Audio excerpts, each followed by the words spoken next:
Boker Tov, nous sommes le 31 octobre 2017, le 11 Cheshvan 5778. Daniel Haïk au micro, David Amara à la technique. Heureux de vous retrouver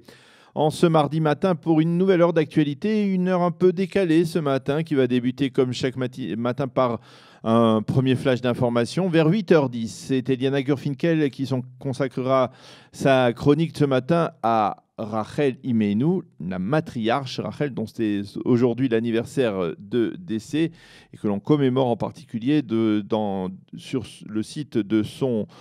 tombeau à Bethléem, le tombeau de Rachel à Bethléem, qui est le site qui accueille des dizaines de milliers de fidèles pendant cette journée du 11 Cheshvan. Nous en parlerons donc avec Eliana Gurfinkel très tôt, donc ce matin vers 8h10, tout de suite après le premier flash d'information. Vers 8h20, je vous présenterai la revue de la presse et des médias de ce matin. Quant à l'invité de la rédaction, eh bien, nous lui avons accordé, on peut dire, un petit répit, parce qu'il est en France avec le décalage horaire. Nous l'avons fait lever tôt. Il s'agit de Michel Gurfinkel qui nous parlera en ce 31 octobre de la révolution d'octobre en Russie qui fête son centenaire. C'était il y a 100 ans. L'occasion de parler avec lui de la place des Juifs dans cette révolution d'octobre qui, de facto, il nous l'expliquera très certainement, a débuté historiquement le 7 novembre 1917, il y a donc 100 ans. Enfin, vers 8h50, nous serons avec Carole Waknin et les responsables du Keren Hayesod France qui participent actuellement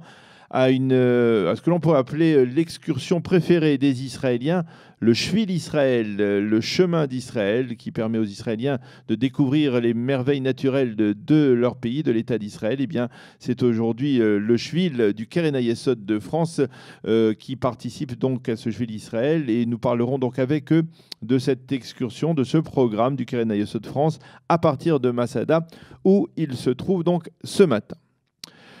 Le premier flash d'information, eh bien, nous le commencerons par les localités du pourtour de la bande de Gaza qui ont passé une nuit certes tendue, mais sans le moindre incident et sans la moindre riposte de la part du Hamas ou du djihad islamique à l'explosion par Israël hier d'un tunnel offensif du djihad islamique qui reliait Gaza au territoire israélien. De facto, c'est ce matin un retour à la normale à 90-95%, après qu'hier après-midi, les forces de sécurité israéliennes et mise en garde les habitants de ces localités juives du pourtour de la bande de Gaza d'un risque de riposte. Les écoles de la région s'ouvrent ce matin normalement, et même les sorties dans les cours d'école qui ont été interdites hier après-midi ont été à nouveau autorisées ce matin. Et cela signifie d'une certaine manière que l'on estime au sein des forces de sécurité israéliennes que la riposte, s'il devait en avoir une de la part du djihad islamique, eh bien,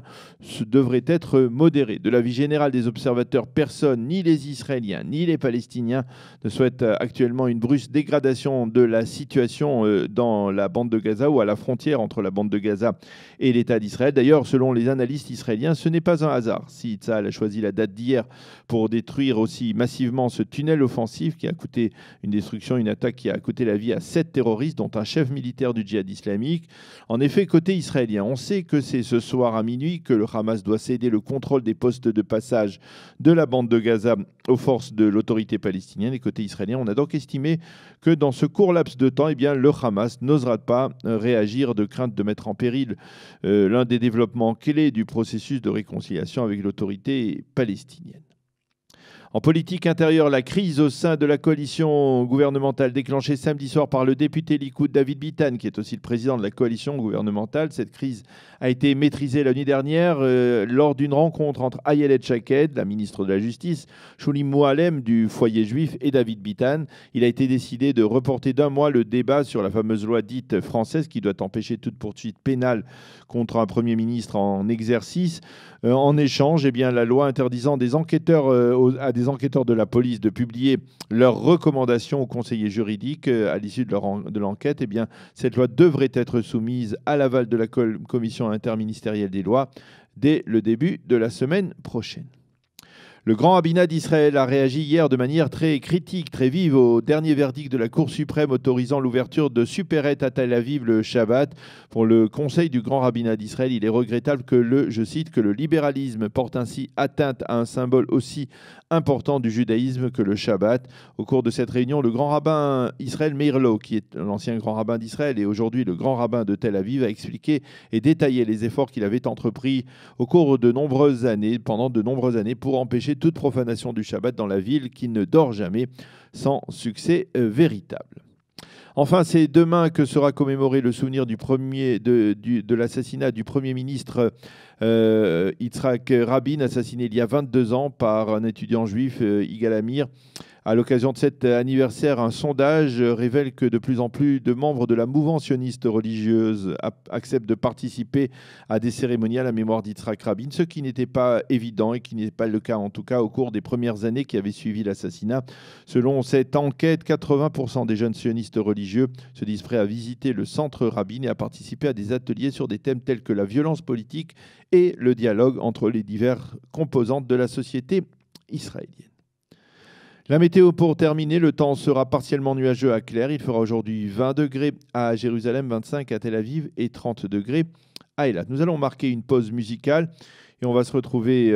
d'emblée ce matin, comme je vous le disais tout à l'heure dans la présentation du programme, avec Eliana Gurfinkel, qui je l'espère est arrivée dans nos studios pour une chronique Un jour notre histoire qui sera consacrée à l'anniversaire, on va dire à la Iloula de Rachel Imenu, l'anniversaire de la mort de Rachel Imenu, qui est commémoré en particulier sur le tombeau de Rachel à Bethléem aujourd'hui.